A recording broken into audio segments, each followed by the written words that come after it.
Jadi amanah tidak akan pernah salah dalam memilih pundak. Maka mudah-mudahan jadi orang amanah-amanah semuanya. Amin ya rabbal alamin. Amin ya rabbal alamin. Makanya adik-adik, yang dunia butuhkan sekarang cuma dua aja. Satu, ada akhlak. Yang kedua ada skill. Yang gamers tahu Lemon? Tahu. Sering nonton dia? Ya. Lemon tuh berapa bang hasilnya? 11,6 miliar. Pernah mendapatkan 11,6 miliar. Ngapain aja dia? Saya cari video Lemon bersama keluarganya. Sedikit sekali. Yang banyak tuh videonya games, ya. Tapi dapatlah video bersama keluarganya. Cacak jadi biorka lah, gitu kan. Hackers. Dapat. Ternyata orangnya lembut sekali. Lembut. Tutur katanya bagus. Ngomong kotor itu jarang banget. Artinya akhlak dia punya, skill dia ada. Selesai. Uangnya banyak, orang banyak suka dengan dia, orang banyak mengidolakan dia. Dia punya modal itu, punya skill, punya akhlak. Maka salah satu melatih skill itu di organisasi. Cara ngomong di depan orang banyak, cara menguasai orang. Nanti ada masalah, bagaimana hati lapang menyelesaikan persoalan. Itu semua ada di organisasi. Mudah-mudahan yang setahun ini kami bisa dapat manfaat terbaik. Amin ya rabbal alamin. Saya berikan motivasi dari beliau. Namanya Hadatus Syahsyim Asy'ari. Kata beliau, adik-adik, adalah aib bagi siapa yang memiliki leluhur hebat seperti Abu Bakar, Umar, Utsman dan Ali, namun hidupnya hanya untuk cari makan, minum dan tidur. Kalau hidup nanti hanya untuk cari makan, minum dan tidur, kata beliau, adalah aib. Di lain kesempatan Buya Hamka pernah mengatakan, kalau hidup hanya sekadar hidup, kera di rimba juga hidup. Kalau kerja hanya sekadar kerja, kerbau di sawah juga. Kalau sekolah hanya sekadar sekolah, baru monyet di Pariaman juga sekolah. Di Pariaman tuh adik-adik ada namanya STIB, Sekolah Tinggi Ilmu Baru. Nah, kalau lihat ke sini nanti tersinggung, ya. Baru. Sekarang sudah dibuka PPDB-nya. Nah, siapa yang ada baru di rumah boleh didaftarkan ke sana. Nah, jangan bilang kawannya sendiri. Ya, syaratnya foto 3x4, latar biru. Kartu keluarga. Tidak usah punya, sekolahkan ke sana. Dalam waktu 3 bulan adik-adik dia bisa memanjat dengan hebat. Dia bisa membedakan kelapa yang sudah pantas dipetik atau belum. Bisa pula dilombakan. Kalau sekolah hanya sekedar sekolah, baru di Pariaman juga sekolah. Lalu apa beda sekolah dan belajar kita sama dia? Mereka juga sekolah. Kalau kerja, kerbau juga kerja. Apa yang membedakan? Yang membedakan tuh adik-adik ini, life is a mission. Hidup adalah sebuah misi. Harus punya cita-cita ke depannya. Baru itu nggak pernah cita-cita. Dilihatnya kawannya sakit, nanti saya mau jadi dokter para baru. Nggak pernah baru bilang gitu, karena hidupnya nggak punya cita-cita. Tapi kita harus punya cita-cita. Maka cita-cita itu yang akan kita perjuangkan bersama-sama. Bantu kawan yang memperjuangkan cita-cita. Maka adik-adik, kalau tidak suka dengan kawan di sebelahnya atau pengurusan ketuanya, jangan sampaikan ke kawan-kawan di luar. Sampaikan di dalam. Jangan buat bocor kapalmu sendiri. Kamu kira orang yang akan tenggelam, tetapi kamu juga tenggelam karena kamu ada di atasnya, di dalamnya. Mudah-mudahan bisa kompak-kompak semuanya. Amin rabbal alamin.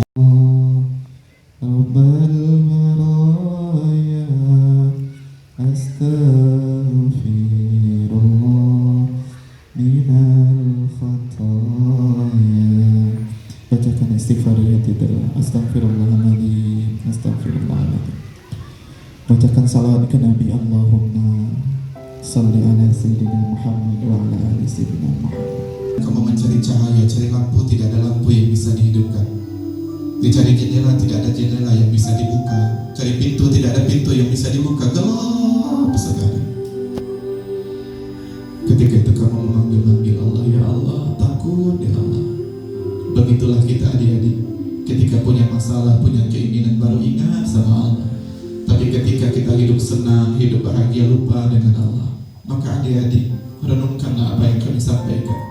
Siapa yang bergegas ketika Allah panggil, maka Allah akan bergegas pula sukseskan kehidupan dia.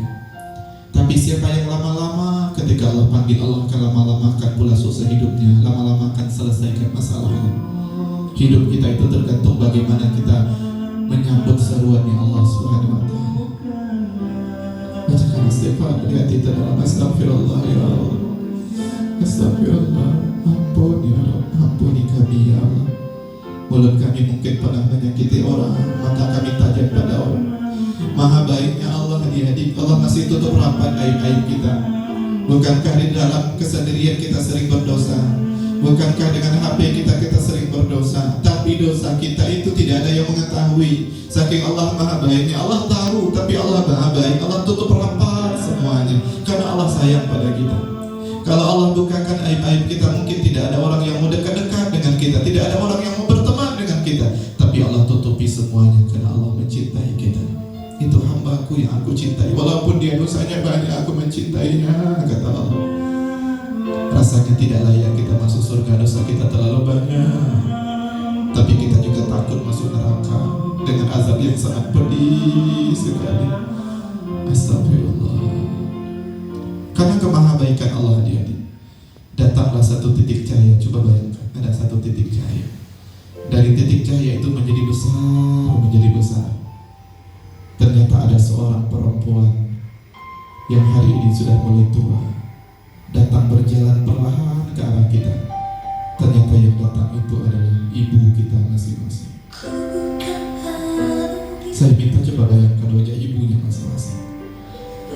Sedang apa beliau? Sedang di mana beliau hari ini? Kau meninggalkan beberapa hari yang lalu. Atau mungkin mereka atau mungkin beliau sedang sakit dan hari ini tidak disampaikan ke anaknya agar anaknya tetap fokus untuk belajar. Tiba-tiba ibu datang lalu memeluk kita dengan erat. Coba bayangkan sedang berpelukan erat dengan ibunya. Sambil ibu mengatakan, nah, ibu mencintaimu, nah. Biarlah ibu yang berlelah-lelah, biarlah ibu yang berdarah-darah demi engkau, nah.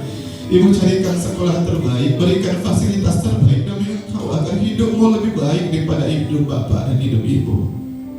Lalu ibu mengatakan, nah, yang ibu minta tidak banyak, satu aja. Ketika ibu mati nanti, tolong anak ibu yang perempuan yang memandikan tubuh ibu.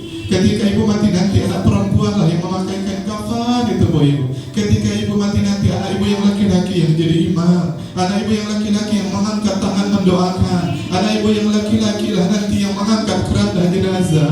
Anak ibu yang laki-laki yang menidurkan ibu di liang lahat. Dan engkau timbun ibu dengan tanah, dan saat itu mohon maaf kita tidak akan bertemu lagi di dunia untuk selama-lamanya. Adik-adik, sebelum masa itu datang, maka lari kencanglah, bahagiakan mereka, buat mereka tersenyum dengan akhlak terbaikmu, dengan prestasi terbaikmu sebelum Allah panggil mereka untuk selama-lamanya.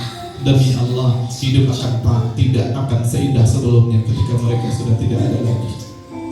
Dibacakan dalam hati kita masing-masing doa untuk beliau. Rabbil firli wali walidayya warhamhuma kama rabbayani shaghira. Ya Allah, ampuni dosa-dosaku ya Allah, dosa ayah ibuku ya Allah, kasihani mereka sebagaimana mereka mengasihiku semenjak aku kecil. Coba bayangkan sedang berpelukan dengan ibumu yang sudah lama tubuh lemah beliau itu tidak lagi engkau peluk.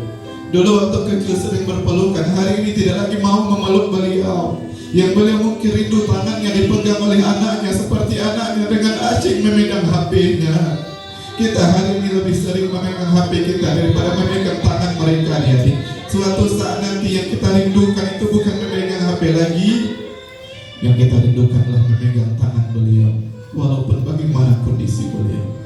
Hari ini matanya sudah mulai rabun, badannya sudah mulai letih, matanya ya Allah, pendengarannya sudah mulai tuli, sudah mulai keriput. Tapi kita masih juga belum bisa membahagiakan mereka. Karena Allah Maha Baik, tiba-tiba ada satu titik lagi. Datanglah satu laki-laki gagah. Beliau adalah ayah kita masing-masing.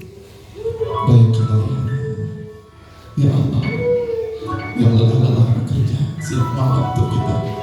Rabbil firli wali walidayya warhamhuma kama rabbayani shaghira. Ampun ya Allah, ampuni ayah ibuku ya Allah, kasihani mereka sebagaimana mereka mengasihi semenjak aku kecil. Ada ayah sebagai pedagang memanggil-manggil orang, "Pak, Bu, balilah Pak, balilah Bu, anak saya butuh biaya untuk sekolah." Adik-adik, bahagiakan mereka yang ketika ayah sakit kita jarang duduk di samping beliau untuk sekedar memijit-mijit tangan beliau. Betapa banyak dosa kita kepada beliau. Pada beliau berdarah-darah, bersimbah darah, berpuluh letih-letih, berlelah-lelah demi kita, anak-anak. Adik-adik, Ustaz kita coba juga bayangkan wajah guru-guru kita. Bayangkan wajah beliau yang mungkin kita sering mendongkol kepada beliau, sering melawan kepada beliau. Bahkan perkataan beliau sering kita ulangi, bahkan kita jawab, "Ya Allah ya Karim," padahal beliau lah yang mengajarkan kita dari yang tidak tahu jadi tahu. Orang tua yang melahirkan kita adalah ayah ibu, tapi orang tua yang membuat kita masuk surga itu adalah guru. Tidak bisa masuk surga tanpa ilmu. Yang memberikan ilmu itu bapak dan ibu guru, adik-adik. Maka bahagiakan mereka dengan akhlak terbaik, dengan prestasi terbaik. Buat mereka tersenyum dan bangga memiliki anak-anak seperti itu. Ya, silakan angkat kedua tangannya, kita berdoa pada Allah Subhanahu wa taala.